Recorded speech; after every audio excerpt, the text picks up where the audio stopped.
दोस्तों, क्या आपने कभी सोचा है कि अगर एक दिन पूरी धरती जलमग्न हो जाए तो क्या होगा? अगर प्रलय आ जाए और चारों ओर सिर्फ पानी ही पानी हो, तो उस समय इंसान, जानवर और पेड़ पौधे कैसे बचेंगे?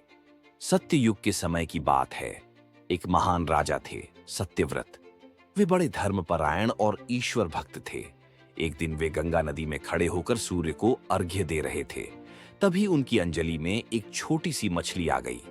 मछली ने कहा, हे राजन, मुझे बचा लो, बड़ी मछलियां मुझे खा जाएंगी। राजा सत्यव्रत दयालु थे।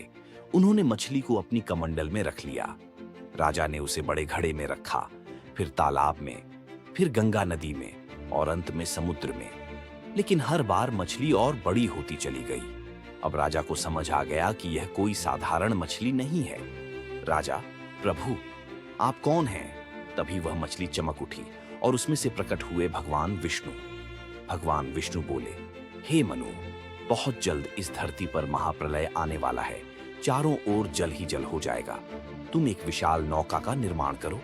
उसमें सभी जीव जंतुओं के जोड़े, वनस्पतियों के बीज और सप्त आर्षियों को बैठाना। जब प्रलय आएगा, मैं मत्स्य रूप में आकर तुम्हारी नौका की रक्षा करूंगा। मनु ने भगवान की आज्ञा मान ली और विशाल नौका बनवाई।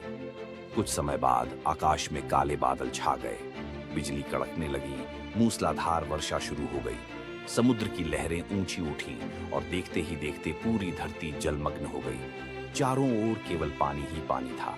तभी मनु और सप्तर्षि अपनी नौका पर सवार हुए और तभी समुद्र की गहराई से प्रकट हुए भगवान विष्णु अपने विशाल मत्स्य रूप में। उनका शरीर हजारों पर्वतों जितना बड़ा था। सिर पर चमचमाता सींग और आंखों से तेज प्रकाश निकल रहा था। नौका को नागराज वासुकी की रस्सी से बांधा गया और भगवान मत्स्य ने उसे अपने सींग से सुरक्षित थाम लिया। वे उफनते समुद्र में नौका को खींचते हुए ले चले।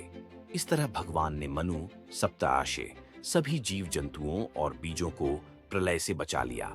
मत्स्य अवतार हमें यह सिखाता है कि जब जब संकट आता है, भगवान अपने भक्तों की रक्षा करने के लिए अवतार लेते हैं। हमें कभी भी छोटे जीव को कम नहीं समझना चाहिए, क्योंकि छोटी सी मछली ने ही मनु को भगवान तक पहुंचाया।